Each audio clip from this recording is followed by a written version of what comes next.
Well, grand rising, and of course, welcome to Ilana Monet's Motivational Moment. Before I start, I have to do my salutations. Abaragani. Assalamu alaikum. Ikaru. Now that I've done my salutations, let's get into the meat of the message for today. Now, as you know, we are talking about being triggered. What does it mean to be triggered? How can you handle if you're being triggered? What to do if you're being triggered? And the first thing that we did was we identified or gave a definition for what trigger was. Trigger is anything that reminds someone of a past event and causes them to have an emotional or physical reaction as a result. For a prime example, Black people and police. It has been through history that African Americans and police do not get along. In the beginning, they used the police as people who would keep Black people in place.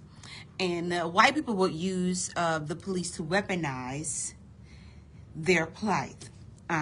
So African Americans or people of color does not, even till to this day, trust people who are in law enforcement.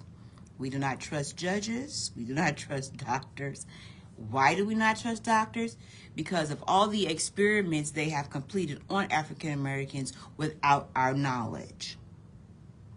Lawyers have taken money and not represented us. Congressmen have taken our vote and we have no representation.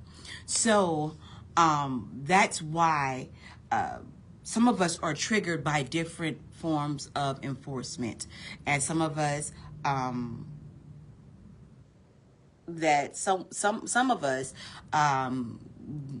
we don't really understand the reason why things are happening and why they're being used. So, how to find out if your personal triggers, and we can find them out in like 7 simple steps.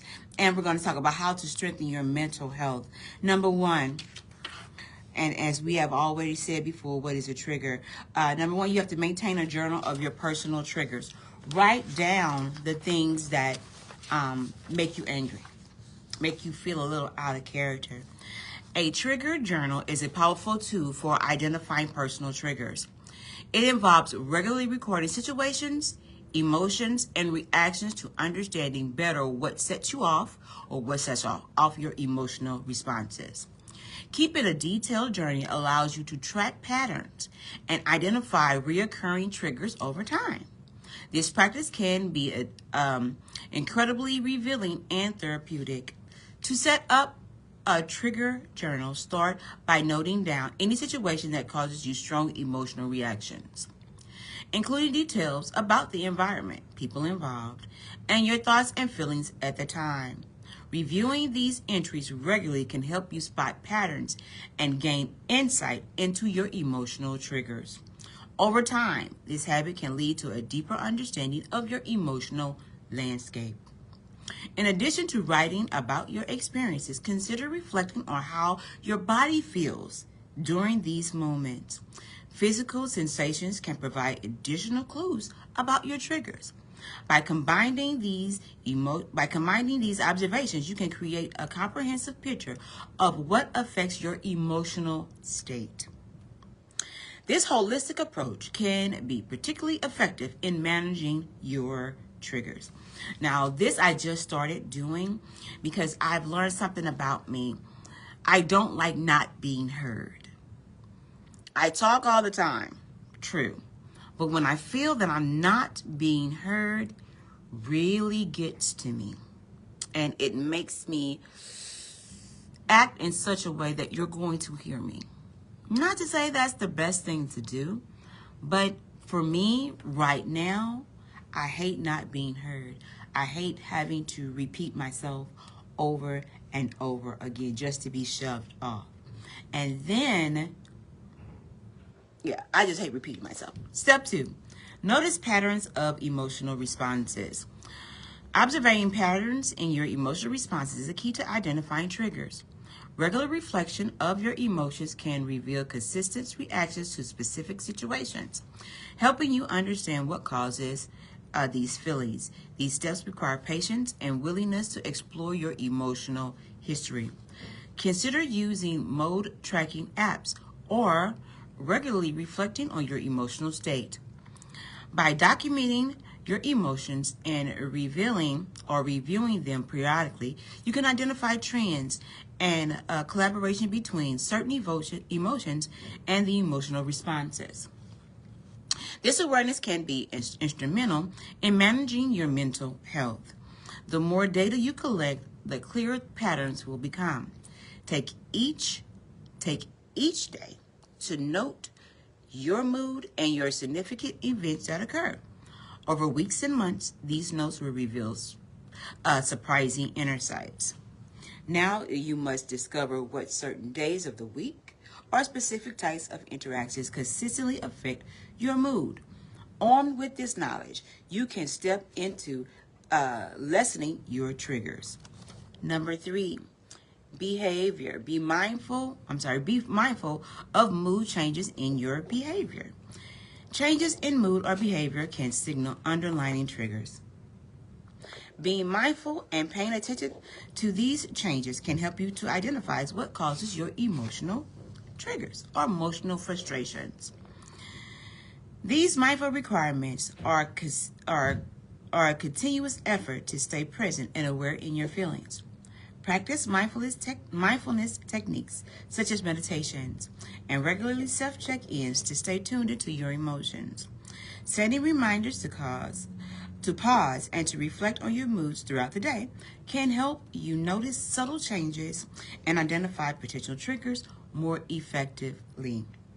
These practices can become a valuable part of your day and routine. Learn 5 simple meditation techniques that are great for beginners. Now, mindfulness can also help you respond to your emotions in a healthier way. Instead of reacting impulsively, you can take a moment and understand why you feel a certain way. This pause can help you significantly differentiate in how you manage your triggers. Over time, your approach can lead to greater emotional resistance and stability. Now I'm going to do step number 4, but step 5, 6, and 7 will be completed on tomorrow. Step number 4 says, identifying physical sensations. Physical sensations often accompany emotional triggers. Let me read that again. Physical sensations often accompany emotional triggers, providing crucial clues to our identifications. Tensions, headaches, and stomach aches can all indicate that they are experiencing a trigger. Recognizing these physical triggers is an important step in understanding your emotional responses. Paying attention to your body reflex in different situations can help you identify triggers. Note any physical change you experiences will help you feel strong emotions, and try to collaborate with these sensations with specific events and environments. These awareness can be critical in managing your triggers, as the body often reacts to stress before the mind does fully recognize it. For instance, you may notice your shoulders tension up when you're entering into a crowded room. This could be a clue. Similarly, a sudden headache during a particular type of conversation may indicate a deeper issue. By linking these physical sensations to emotional triggers, you can better understand and manage your responses. This holistic approach can be led to more effective coping skills. So, how do I manage my emotions? How do I put a cap on things that I feel that are unjust? For me, I speak on those things, and a lot of times, when I speak on those things, it's not taken in a good way. But those are the things that affect me, and if they affect me, then I have to come from a sense of who I am. And I'm never going to downplay, negate, or just not go with how I feel. I felt this way for 52 years. Not to say that all the feelings that I feel are real, but they are just because they are mine. They are mine. And because they are mine, I have a right to leave the situation or address the situation or react to the situation. Leave, address, or react. Leave, address, or react. Leave, address, or react. It's my choice. And if I choose to leave, let me go. If I choose to adjust, let me do it. But if I choose to react, then you got to be prepared for what's coming out, because it's not going to be pretty. If I have to react, usually it's not going to be a happy kind of thing. Now, there are some things that I am happy with, and I do react in a way that reflects that. But if I have ill feelings, or if I am having reaction to something that has been said or spoken, and I've tried to address you in a good way, and it's still no progress, then welcome to Yo-Yo. That's just the way things are. How do you deal with trauma? How do you deal with being triggered? Have you even thought that you are actually being triggered? How about a red pen? How about people turning their back to you as you talk? How about people not listening to you or shrug your concerns over as if they don't matter? How about it when someone takes the love that you have and just totally destroys it?